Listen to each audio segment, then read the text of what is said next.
This week was a special voyage for the Icon, and this week was the Icon's 100th voyage. Now, we didn't really acknowledge or celebrate that in any particular way, but I thought it was a milestone nonetheless. This week, day 7, was also the 4th of July, and in lieu of fireworks, there was a big balloon drop on the promenade.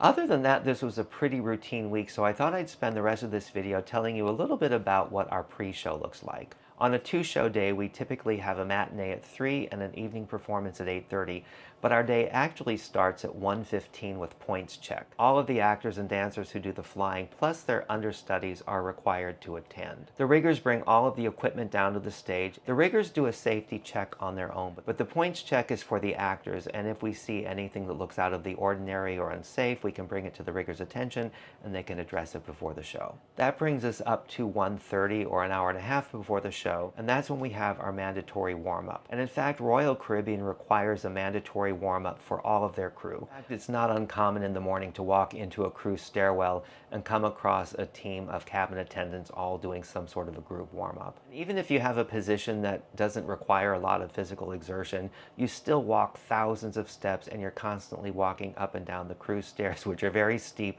and good for the glutes. Our physical warm-up is led by our dance captain. Following the physical warm-up, our conductor leads a vocal warm-up, and all in that takes about 30 minutes and brings us to 1 hour to show time. The 1 hour mark is where most of us set our costumes for the quick changes, we check our props, and for those of us who are lit by spotlights, that's when we also get our black tracks. In the old days, there were follow spot operators, but today everything's automated.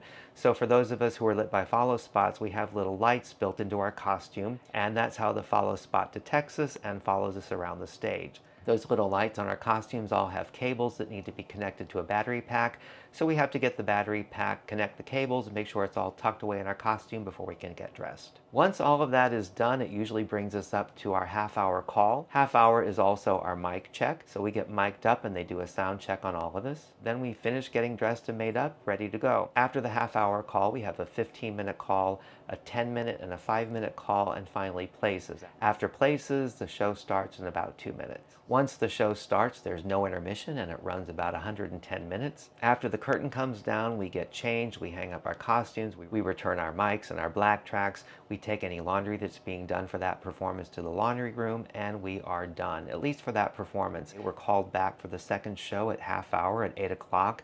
We only do the points check and the physical warm-up and vocal warm-up once a day. So if you need more than 30 minutes to get ready for the show, and a lot of people do, it's up to you to budget your time accordingly. Then at 8:30, the curtain goes up and we do it all again. And that's what a 2-show day of The Wizard of Oz looks like for us here on the Icon of the Seas.